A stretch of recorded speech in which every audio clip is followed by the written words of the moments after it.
안녕하세요. 옛 이야기 방방곡곡 만담꾼 인사드립니다. 편안하셨지요? 오늘은 가슴이 먹먹해지는 이야기 한 편 보내드리겠습니다. 때는 조선 중기, 경기도 가평 땅 어느 농촌 마을에 한 부부가 살고 있었습니다. 이들 부부는 비록 넉넉지는 못한 살림이었지만 성실하고 부지런하여 끼니 걱정 없이 오손도손 깨가 쏟아지는 행복한 부부였지요. 오늘도 남편 조만석은 밭에 나가 열심히 괭이질을 하고 있었어요. 늦여름이었지만 날은 따가워서 만석의 등에는 땀이 줄줄 흐르고 있었지요. 이때 부르는 소리의 뒤를 돌아보니 광주리를 이고 오는 아내 김덕실이 보였어요. 점심 드셔야지요. 만석은 괭이를 놓고는 얼른 달려가 아내 머리 위에 있는 광주리를 내리며 말하는 거였어요. 아유, 내가 들어가서 먹으면 될 일을 어찌 밥을 들고 왔소. 이 더운 날에 땀 흘리면서 참. 이 말에 아내 덕실이 손을 들어 이마에 흐르는 땀을 훔치며 말했지요.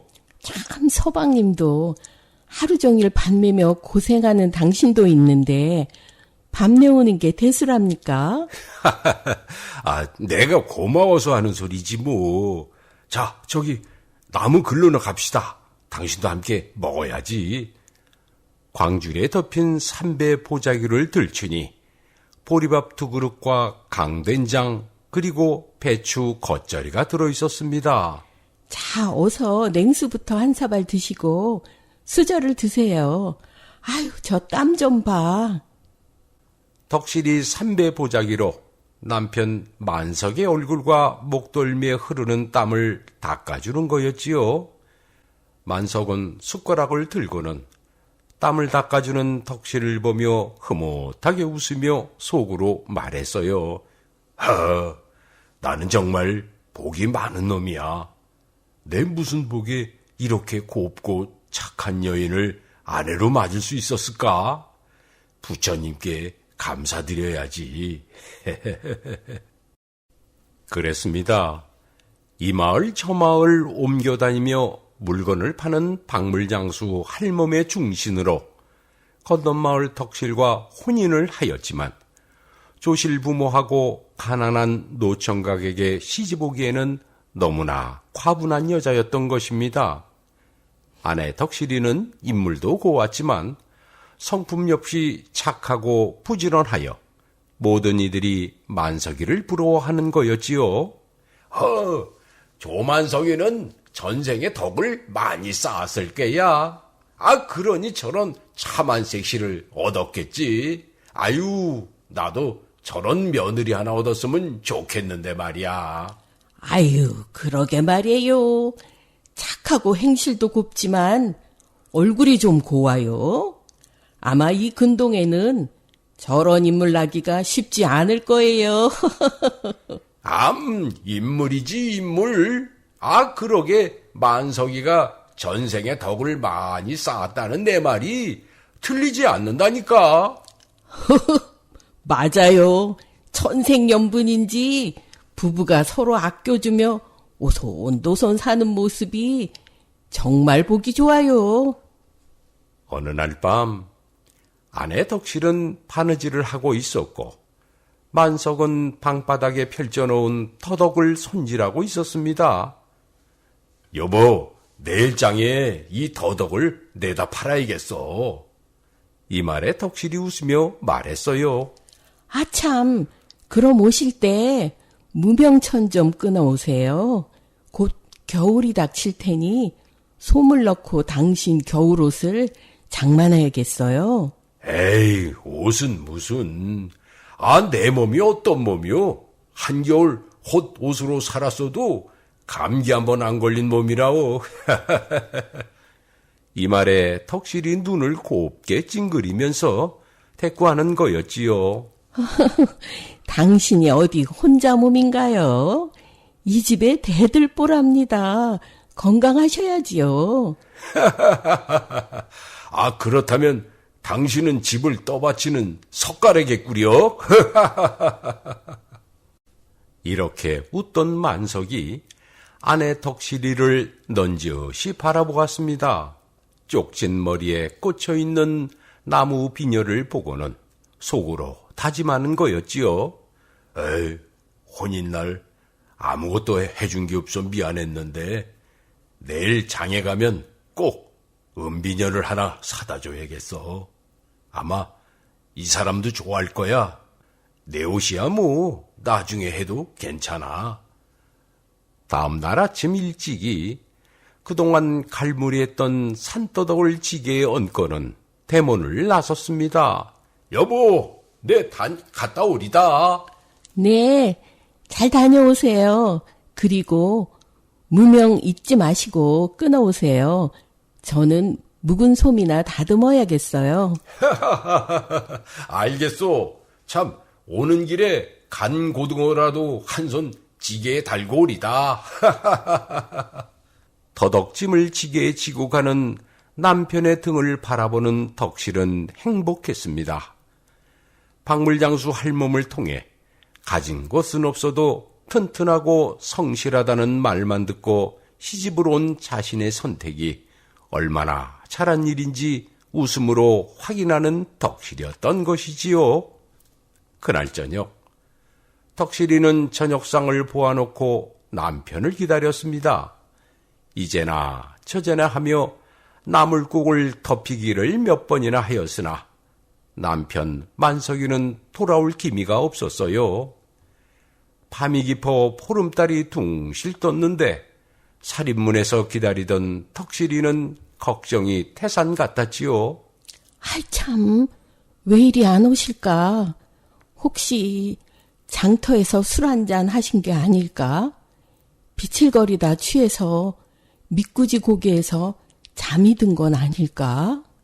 여기에 생각이 미친 덕실이는 초롱불을 들고 집을 나섰습니다. 달이 밝긴 했으나 밤길은 무서웠어요. 그러나 남편의 안위가 걱정인 덕실이에겐 어둠은 걱정거리가 안 되는 거였지요. 덕실이 미꾸지 고개를 오르며 외쳤어요. 여보, 여보. 덕실이 남편을 부르며 막 미꾸지 고개를 올라섰는데 달빛에 낯익은 지게가 보였어요. 가까이 가보니 남편 만석의 지게가 틀림없었지요. 지게 끝에는 간고등어가 새끼에 엮여 매달려 있는 것이 눈에 보였습니다. 지게는 엎어져 있는데 만석의 모습은 보이질 않는 거였지요. 여보, 어디 계세요, 여보? 덕실이 만석을 애타게 부르다가 숲 가장자리에 엎어져 있는 만석을 보았습니다. 덕실이 소리치며 옆으로 달려갔어요. 아이, 여보, 취하셨어요? 길에서 잠이 들면 어떡해요? 그렇게 말하며 만석을 흔들어 보았습니다. 그런데 손에 전달되어 오는 느낌이 이상했어요. 차디찬 게 나무 토막 같았지요. 여보, 여보, 일어나 보세요, 여보. 그러나 덕실이는 깜짝 놀라 엉덩방아를 찍고 말았어요. 만석은 이미 죽어 있었던 거였습니다. 덕실은 다시 남편을 흔들며 소리치는 거였지요. 여보, 여보, 이게 웬일이에요, 여보, 여보. 고을에 소동이 일어났습니다. 관아에서 나졸들이 몰려들었고 고을 사람들도 미꾸지 고개로 달려왔습니다. 아이고, 만석이가 미꾸지 고개에서 변을 하겠다는구만. 무슨 천 같은 걸로 목이 졸렸다는데 아마 강도짓인 것 같다던데. 아, 조용한 우리 고을에 이게 무슨 변인가 말일세. 만석이 한 손이 안 펴져서 나졸들이 억지로 펴보니 글쎄 은비녀 하나가 쥐어져 있더래. 아유, 아마 만석이가 지 각시 주려고 사왔던 것 같아. 이 일을 어째. 아유.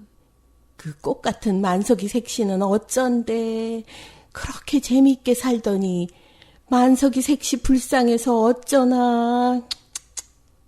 조만석은 어여쁜 아내를 남겨두고 뒷산 양지바른 언덕에 묻혔습니다. 덕실이는 몇 날 며칠을 무덤에 엎으러져 울다가는 손을 들어 만석이 남겨놓은 은비녀를 바라보며 굳은 표정으로 말하는 거였어요. 여보, 이 은비녀가 제 손에 있는 한 비명에 간 당신의 원수를 꼭 갚을 거예요. 꼭 범인을 찾아 복수를 할 거예요. 당신은 그냥 편하게 주무세요, 여보.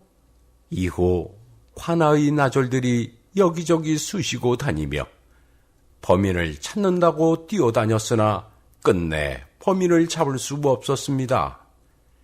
관아에서 결론을 내리기를 만석이 산더덕을 팔고 받은 돈을 노린 강도의 짓으로 마침 술 한 잔까지 걸친 만석을 쉽게 죽이고 돈을 빼앗아 탈환했을 것이라는 추측으로 종결되고 말았던 것이지요. 그날 이후부터 덕실이의 행복은 깨지고 말았어요. 하늘 같던 남편이 없었기에 마음 한구석은 무너져 내렸고 남편이 하던 일을 홀로 해 나가자니 몸도 편할 수가 없었던 것이죠. 밭도 갈아야 했고 나무도 해야 했고 무너져가는 집도 혼자서 고쳐야 했는데 여자의 힘으로는 쉽지 않은 일이었습니다. 어느 날 덕실이 괭이로 밭을 갈고 있는데 한 사내가 옆으로 오더니 혀를 차는 거였어요. 재수씨, 밭고랑은 더 깊게 파야 해요. 비라도 오면 작물이 물에 잠겨 다 못쓰게 되지요. 자, 괭이 이리 주세요. 사내는 덕실이 대답도 듣기 전에 괭이를 빼앗더니 밭고랑을 푹푹 떠내는 거였습니다. 이 사내는 남편 만석의 중마고우로 같은 마을에 사는 오칠성이라는 총각이었는데 네 집 내 집 없이 편하게 지내는 사람이었지요. 제가 해도 되는 일인데요. 덕실의 이 말에 칠성은 밭고랑을 파내려가며 대꾸하는 거였어요. 재수씨가 깨작깨작 일하는 모습을 보니까 내가 열불이 나서 그래요. 만석이가 하늘에서 욕하는 소리 안 들려요? 내가 욕먹기 싫어서 하는 일이니 재수씨는 얼른 내려가세요. 칠성이는 만석이만큼이나 성실하고 힘도 장사인 사나이였습니다. 만석이하고도 친형제처럼 붙어 다녔던 사이라 덕실이하고도 큰 허물이 없는 사이였지요. 어느 날 덕실이 밖의 일을 보고 집으로 들어서니 한쪽 끝이 허물어져 있던 부엌벽이 말끔히 진흙으로 발라져 있었고 또 어떤 날은 나무 한 짐을 지고 와서는 마당에 부려놓는 것이었지요. 칠성이 땀을 흘리기에 목이나 축이라고 냉소 한 사발을 주니 칠성이 말하는 거였어요. 재수씨, 만석이 3년상이 아직도 멀었는데 외간 남자가 어정되는 거 마을 사람들이 봐서 좋을 것 하나 없어요. 이만 갑니다. 칠성이는 이후로도 덕실이가 손을 못 대는 남자애를 돌보아 주고는 냉수 한 사발 얻어 마시기는커녕 남의 눈을 피해 달아나는 것이었지요. 어느 날 덕실이가 칠성에게 말했습니다. 도와줘서 고맙기는 하지만 모든 일을 내 손으로 하고 싶어요. 돌아가신 남편도 그러길 바랄 거예요. 그러자 칠성이 대답하는 거였지요. 그렇지 않습니다. 만석이는 친형제나 다름없어요. 만약 입장이 반대로 되었다면 만석이도 제 아내를 도왔을 겁니다. 그러니 재수씨는 쓸데없는 신경 쓰지 마세요. 다행히도 이런 칠성이의 모습을 보는 고을 사람들도 덕실과 칠성이를 이상하게 여기지 않는 것은 워낙 이 두 집과의 사이가 형제와 같았기 때문이었어요. 그렇게 시간이 흘러 몇 번의 봄이 왔다 갔지만 덕실이의 일상은 큰 탈 없이 순조로운 생활을 이어나갈 수 있었습니다. 남자가 해야 할 바깥일은 칠성이 돌봐 주었기에 덕실은 마을의 바느질감을 찾아 일을 해주며 비교적 평온하게 하루하루를 지낼 수 있었던 것이었지요. 그런데 어느 때부턴가 마을에 은밀한 이야기가 퍼졌습니다. 그것은 홀로 된 덕실과 노총각인 칠성이가 부부로 맺어지면 어떨까 하는 것인데 마을 사람들의 눈에는 두 사람의 처지가 딱해서도였지만 죽은 만석이 못지않게 성실하고 근면한 칠성이와 아직도 고운 덕실의 맺어짐은 행복한 가정을 꾸릴 수 있겠다는 믿음 때문이었습니다. 그러던 어느 날 마을 안악이 덕실이를 찾아왔습니다. 그리고 넌지시 말하는 거였지요. 청설댁, 언제까지 이렇게 살 거야, 응? 앞날도 생각을 해야지. 죽은 남편 3년상이 내일 모레니 3년상 끝내고 재혼하도록 해. 옆에서 딱히 못 보겠구만. 고을 사람들은 언제부터인가 덕실을 가리켜 청설댁이라 불렀는데 그것은 덕실이가 청설마을에서 시집을 왔기 때문이었지요. 고을 안하고의 뜬금없는 말에 덕실은 눈이 둥그레지며 물었습니다. 참 아주머니도 시집을 가라니 누구하고요? 그러자 안악은 답답하다는 듯 입을 열었어요. 누구긴 누구야. 칠성이지. 칠성이가 왜 여직 장가를 안 갔겠어? 다 청설댁 때문 아니겠어? 이 말에 덕실은 딱 잘라 말하는 거였지요. 저는 이대로가 좋아요. 그냥 이렇게 한 세상 살겠어요. 아유, 참 답답해서 원. 칠성이만한 총각도 없다니까. 아니, 평생 수절한다고 누가 알아주는 세상도 아니고 원 참. 그것은 아직도 덕실의 뜨거운 가슴에는 만석이가 살아있기 때문이었지요. 만석이의 3년상이 지나고 또 2년의 세월이 흘렀습니다. 어느 날 냇가에서 잡았다며 붕어 한 바구니를 들고 온 칠성이 바구니를 마루에 올려놓고는 말했어요. 붕어가 알이 배었는지 통통해요. 지져먹으면 좋을 것 같군요. 덕실이 붕어를 보고는 좋아하면서 말하는 거였지요. 내가 무 썰어놓고 맛있게 지질 테니 먹고 가요. 덕실이의 이 말에 칠성이 씩 웃으며 하는 말이 이러했어요. 서로 이마 맞대고 밥 먹다가 누가 보면 어쩌려고요? 별 소문이 다 날 텐데요. 재수 씨는 겁 안 나요? 덕실이 웃으며 대답하는 거였어요. 우리가 뭐 남남인가요? 오누이 같다고 말들 하는데 뭐가 겁이 나요? 덕실의 이 말에 칠성이가 한숨을 푹 내쉬는데 쓸쓸하기 그지없었습니다. 이 모습에 덕실이 입을 열었어요. 그런데 왜 장가는 안 들어요? 내가 색시감 좀 알아볼까요? 그러자 칠성이 휙 돌아서며 대꾸하는 거였습니다. 내가 아무한테나 장가 간답니까? 나는 기다리는 사람이 있어요. 그 사람 대답을 듣기를 기다리는 중이라고요. 뜻모를 말을 내뱉듯 쏟아내고는 살인문 밖을 나가는 칠성이었습니다. 덕실은 한동안 칠성이 사라진 살인문을 멍한 얼굴로 한참을 쳐다보고는 자신도 모르게 한심을 내쉬는 거였지요. 칠성이의 마음을 짐작은 하고 있었지만 이렇게 자신의 심정을 고백할 줄은 정말 몰랐던 덕실이었습니다. 덕실은 남편의 무덤이 있는 뒷산을 바라보며 중얼거렸어요. 여보, 나는 어쩌면 좋아요. 혼자 산다는 게 이렇게 힘들 줄 몰랐어요. 어쩌면 좋아요, 여보.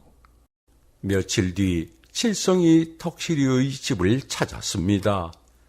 마루에 걸터 앉은 칠성은 술을 한잔 했는지 얼굴이 붉었어요.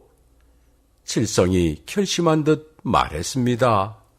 재수씨, 내가 술을 마셨지만 주정하러 온 건 아니오. 내 마음을 털어놓기 위해 용기가 필요해서 한잔했소. 그리고는 덕실을 바라보며 더듬거리며 말을 이었지요. 나와 혼인해 주시오. 재수씨가 홀로 외롭고 힘들게 사는 모습을 더 이상 볼 수가 없소. 아마 먼저 간 만석이도 이해하고 기뻐해 줄 겁니다. 내가 만석이만큼 재수씨를 아끼고 사랑해 주리다. 나는 재수씨 아니면 그 누구하고도 혼인하지 않겠소. 오직 재수씨만을 원할 뿐이오. 칠성의 말을 끝까지 들은 덕실이는 결심을 한 얼굴로 말했습니다. 그 말에 따르겠어요. 대신 한 가지 약조해 주세요. 덕실이의 이 말은 칠성이가 기다리고 기다리던 대답이었지요. 칠성은 몸을 덕실에게 향하고는 물었습니다. 말해보시오. 내가 그 어떤 약속이라도 다 받아줄 것이오. 그러자 덕실이 크게 숨을 몰아쉬고는 말했어요. 비통하게 가신 제 남편의 복수를 해주실 수 있어요? 이 말에 칠성이 단호하게 대답하는 거였지요. 암요. 복수를 해야지요. 내가 꼭 그리 하겠소. 이렇게 하여 덕실과 칠성이의 혼인이 약조되었습니다. 이 소식에 고을 사람들은 하나같이 모두 기뻐하는 것이었지요. 잘 됐군, 잘 됐어. 두 사람이 잘 살 거야. 하하하하. 그러게요. 마을에 경사가 났으니 우리가 돼지도 잡고 떡도 해서 마을 잔치를 열어봅시다. 마을 잔치를요. 고을 사람들이 모두 나서 이 혼인을 환영하니 모두가 음식과 술을 내와 마을 잔치를 열게 되었습니다. 덕실과 칠성은 행복했습니다. 칠성은 덕실을 자기 몸보다 더 위해주고 덕실도 진심으로 칠성이를 보필하니 이 부부를 모두가 칭송하고 부러워하는 거였습니다. 이들 부부는 금실도 좋아 슬아의 딸을 셋을 두었는데 집안의 웃음소리가 마을 전체에 울릴 만큼 재미있게 살았지요. 세월이 흐름에 따라 딸 셋을 모두 출가를 시키고 칠성과 덕실은 평온하고 조용한 시간을 즐기고 있었지요. 어느 날 보름달이 훤하게 밝은 밤, 칠성은 방문을 열고 달 구경을 하고 있었습니다. 덕실은 바느질을 하며 빙긋 웃으며 말했어요. 오늘 보름달은 유난히 밝지요? 그렇구먼. 앞으로 저 밝은 달을 몇 번이나 볼 수 있을런지. 무슨 그런 말씀을 하세요. 100번이고 1000번이고 더 봐야지요. 당신은 욕심도 많구려. 세월 이기는 장사 있으려고. 그러고 보니 당신과 혼인한 게 꼭 30년 세월이 흘렀구려. 당신도 나도 이젠 주름이 많이 늘었어. 그동안 참 재밌게 살았지. 덕실이 넌지시 칠성을 바라보며 웃었어요. 영감 덕이지요. 당신 덕에 행복하게 살잖아요. 이것이 다 당신 내조 덕분이지. 나는 복이 많은 사람이라오. 이렇게 말하고는 달을 쳐다보며 웅얼대는 거였지요. 그날도 참 달이 밝았지. 그래, 밝은 달밤이었어. 이 말에 덕실이 셀쭉하며 말을 받는 거였어요. 참, 왜요? 달 밝은 밤에 어디 예쁜 규수라도 보았어요? 덕실의 말에 대꾸 없이 칠성이는 계속 중얼거렸습니다. 달 밝은 밤이면 생각이 나는구먼. 30년 세월이 흘렀는데도 말이야. 왜 잊혀지지 않는 걸까? 세월이 이만치 갔는데도, 무슨 일인데 그렇게 혼잣말로 중얼대세요? 칠성은 고개를 돌려 덕실을 물끄러미 바라보고는 말을 했습니다. 하긴 당신하고 같이 한 세월이 얼만데 못할 말이 뭐 있겠소. 언젠가는 이 가슴의 응어리를 풀어야 하는데 그거 참... 덕실이 궁금한 눈길로 칠성을 바라보는데 칠성이 말을 이었습니다. 내가 처음 당신을 보고는 가슴이 두근두근 설레었다오. 그러나 이미 만석이와 혼인한 사이니 어쩌겠소. 벙어리 냉가슴 기였었지. 만석이가 부러워 미칠 지경이었다오. 그 부러움이 지나쳐 질투가 생겼어. 만석이가 나보다 잘난 구석이 없는데 어떻게 선녀 같은 당신을 차지했나 하고 말이오. 질투가 넘치다 보니 분노가 생기는구려. 어느 날 장을 보고 돌아오는데 앞서 만석이가 걸어가는 게 보이지 않겠소. 술을 한잔 했는지 흥타령을 하는데 아마도 집에 가서 당신을 만날 기쁨 때문이었겠지. 순간 나는 만석이가 죽이고 싶도록 미웠다오. 그리고 앞뒤 생각할 겨를 없이 내 저고리를 벗어 앞서가는 만석이의 목을 조르고 말았소. 내 얼굴을 빤히 보고는 그만 죽읍디다. 이 말을 들은 덕실은 놀라움에 그만 바늘로 손가락을 찌르고 말았습니다. 손가락에 피는 금세 바느질하던 옷감에 번졌지만 덕실은 멍한 눈을 들어 칠성을 바라볼 뿐이었지요. 칠성의 말이 이어졌습니다. 만석이 눈을 하얗게 뜨고 죽고서야 내가 무슨 짓을 저질렀는지 알았소. 어떻게 미꾸지 고개를 넘었는지 모를 정도로 정신이 없었지. 정신이 들고서 결심한 게 만석이 목까지 당신을 돕자는 거였소. 그리고 성심껏 당신을 도운 거라오. 헌데 세월이 흘렀어도 저 둥근 달만 보면 그때 일이 불현듯 떠오르니 어쩌겠소. 그러나 다 지난 일이오. 다 지난 일. 내가 당신과 잘 사니 만석이도 여한은 없으리다. 여보 안 그렇소? 그러나 덕실은 혼이 빠진 듯 멍하니 허공만 쳐다보는 거였습니다. 이튿날 아침 마을 청년들이 지게를 둘러매고 뒷산을 올랐습니다. 나무를 하러 가는 길이었지요. 이때 한 총각이 한 곳을 바라보며 외쳤어요. 저기 무덤에 웬 사람이 엎어져 있네. 저 무덤은 만석이 아저씨 무덤인데 아침부터 누가 곡을 하러 왔나? 두 총각이 무덤으로 가보니 무덤 앞에는 덕실이가 엎어져 있는 거였습니다. 정설 아주머니, 아주머니 정신 차리세요.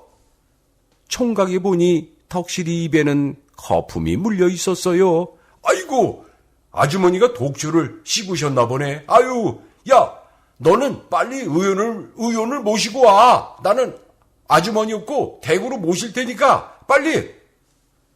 총각은 등에 덕실이를 엎는데 덕실이 손에서 떨어지는 게 있었습니다. 그것은 은비녀였지요. 총각이 불이 나게 덕실이의 집으로 뛰어들며 외쳤습니다. 칠성 아저씨, 큰일 났어요. 아주머니가 쓰러지셨어요. 그러나 방에서는 아무런 기척이 없었어요. 총각이 방문을 열어보니 칠성이가 이불을 덮고 자는 모습이었습니다. 아저씨, 일어나세요. 아주머니가.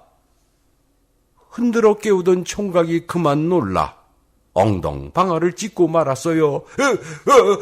죽었어. 칠성 아저씨가 죽었어. 마을이 발칵 뒤집어졌습니다. 마을 사람들이 덕실네 집으로 모여들었고 관아의 나졸들이 들이닥쳤어요. 나졸들이 살펴보니 칠성은 목이 졸려 죽었는데 둘둘 말린 명주옷이 옆에 굴러 있었습니다. 덕실은 의원이 약을 먹여 토하게 하고 침을 놓아서 숨을 돌려놓았는데 힘없는 눈을 가늘게 뜨고는 주위에 몰려든 사람들을 보는 거였지요. 그리고는 힘없이 입을 열었습니다. 왜 나를 살리셨나요? 왜 나를? 나졸들이 왔으면 나를 잡아가라 하세요. 내가 남편을 죽인 사람이라고요. 이 말을 들은 마을 사람들은 깜짝 놀라 벌어진 입을 다물 수가 없었지요. 마침 들이닥친 나졸이 물었습니다. 아주머니가 남편을 죽인 게 사실이요? 덕실이 힘없이 눈을 감으며 말을 하는 거였어요. 봤소. 내가 남편을 죽였으니 어서 잡아가시오. 이 소문이 퍼지자 마을 전체는 초상집이나 다름없었어요. 그렇게 금실 좋던 부부가 그것도 청솔댁이 남편을 죽였다는 사실은 믿기 힘든 일이었으니까요. 며칠 후 덕실이 간신히 몸을 추스리자 고을 현감의 문초가 시작되었습니다. 그리고 현감은 덕실의 모든 진술을 듣고 나서는 어안이 벙벙할 뿐이었지요. 뭐라? 전 남편의 죽음에 복수하기 위해서 지금의 남편을 죽였다고? 뭐 이런 회개한 일이 있단 말인가? 워낙이 듣도 보도 못한 사건 내용에 현감이 판결을 내리지 못해 경기 가명에 보고를 올렸고 이 사건의 소문이 조정에까지 이르니 조정에서도 이 살인사건 판결을 놓고 갑론을박이 벌어지고 말았습니다. 한 대감이 말했습니다. 전 남편의 복수라고는 하나 지금의 남편을 죽였으니 이런 부도덕한 일이 어디 있어? 차명으로 다스려야 마땅하오. 무슨 말씀이오? 전 남편 죽음이 현 남편에 의해서였다면 전 남편 복수를 위해 범인을 징치한 것인데 이게 무슨 죄가 되오? 이게 바로 충절의 근본이 아니겠소? 상을 줘야 마땅하오이다. 이렇게 조정 대신들 간에도 의견이 엇갈리니 이 사건은 장안의 화제가 되어 많은 사람들의 이견 다툼이 일어났던 것이지요. 갑론을박이 길어지자 고민을 하던 임금은 마침내 판결을 내리게 되었습니다. 남편이 억울한 죽음을 당해 남편의 원혼과 약조한 복수를 수십 년 세월에도 잊지 않고 실행했으니 이는 만고에 남을 만한 충절이다. 허나 그 범인 또한 수십 년을 같이 한 지아비이고 보면 그 지아비를 살해한 것은 그 죄가 가볍다 할 수 없다. 그러나 전후 사정을 고려하고 참작해 보니 차명은 가혹하다 할 수 있으니 죄인 김덕실은 1년 옥살이를 통해 반성하고 뉘우쳐라. 이렇게 하여 덕실은 경기 가명에서 옥살이를 하게 된 것이지요. 덕실은 옥에서 나올 때까지 묵은 참선을 행하고는 곧바로 깊은 산에 올라 머리를 깎고 여승이 되었습니다. 청설이라는 퍼포를 받은 덕실은 불전 앞에 두 남편의 위패를 올려놓고는 불경을 읊어 두 사람의 명복을 빌었지요. 두 분은 죄가 없습니다. 모두 제 죄입니다. 제가 있었던 게 죄입니다. 모두 제 탓입니다. 나무 아미타불 관세음 보살. 덕실은 남은 생을 속세와 이전을 끊고 오로지 두 남편의 명복을 빌며 절에서 지냈다고 합니다. 네, 이야기는 여기서 끝납니다만, 애청자 여러분이 만약 임금이시라면 과연 어떤 판결을 내리시겠습니까? 네, 여러분의 판결을 댓글로 남겨주시기를 기대하면서 저 이야기 방방곡곡 만담꾼 이만 물러갑니다. 건강하시고 안녕히 계십시오.